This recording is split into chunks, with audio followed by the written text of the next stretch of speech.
Retour sur le plateau de TV Finance, il est 9h01 et avant de retrouver Mathieu Driol pour Chronocac, une déclaration de Bruno Le Maire ce matin sur Radio J. Le ministre de l'économie a déclaré que la France est en train de gagner le combat contre l'inflation, mais elle ne renouera pas avec des taux très faibles, voire nuls, qui prévalaient avant la pandémie de Covid. Voilà pour cette déclaration de Bruno Le Maire ce matin sur Radio J. On va passer à présent à Chronocac. Vous le voyez, Mathieu Driol nous a rejoint. Bonjour Mathieu. Bonjour Roselyne. Vous êtes analyste senior chez Day by Day. Donc on va se concentrer sur l'indice parisien qui, la semaine écoulée, a signé un grand chelem dans le rouge. C'est sa pire séance, sa pire performance hebdomadaire depuis le mois de mars. Oui, il faut noter surtout l'ouverture en fait d'un gap baissier. Un gap baissier, c'est toujours un élément technique important puisqu'il est susceptible de déclencher des tendances. Il est accompagné de volume et accompagné de la rupture d'un support, ce qui n'est pas le cas ici.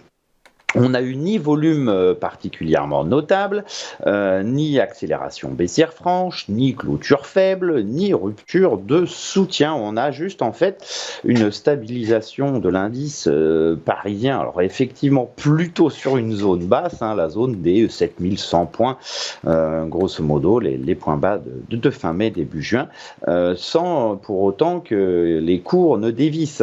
En témoigne la bougie de vendredi qui est un doji. Alors un doji, c'est quoi? C'est une bougie d'équilibre entre acheteurs et vendeurs. Vous avez des mèches hautes et basses notables qui indiquent que les marchés ont travaillé, mais l'ouverture et la clôture sont sur des niveaux qui sont très similaires. Eh bien, cela témoigne tout simplement d'un manque, on va dire, de conviction forte pour l'instant des investisseurs à l'approche de cette zone basse.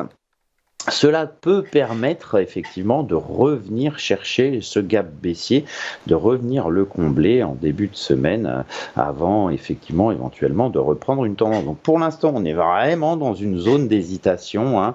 On avait passé quasiment 2-3 semaines à essayer de déclencher quelque chose de haussier jusqu'à marquer ce sommet vers 7400 points pour tout reperdre dans la foulée.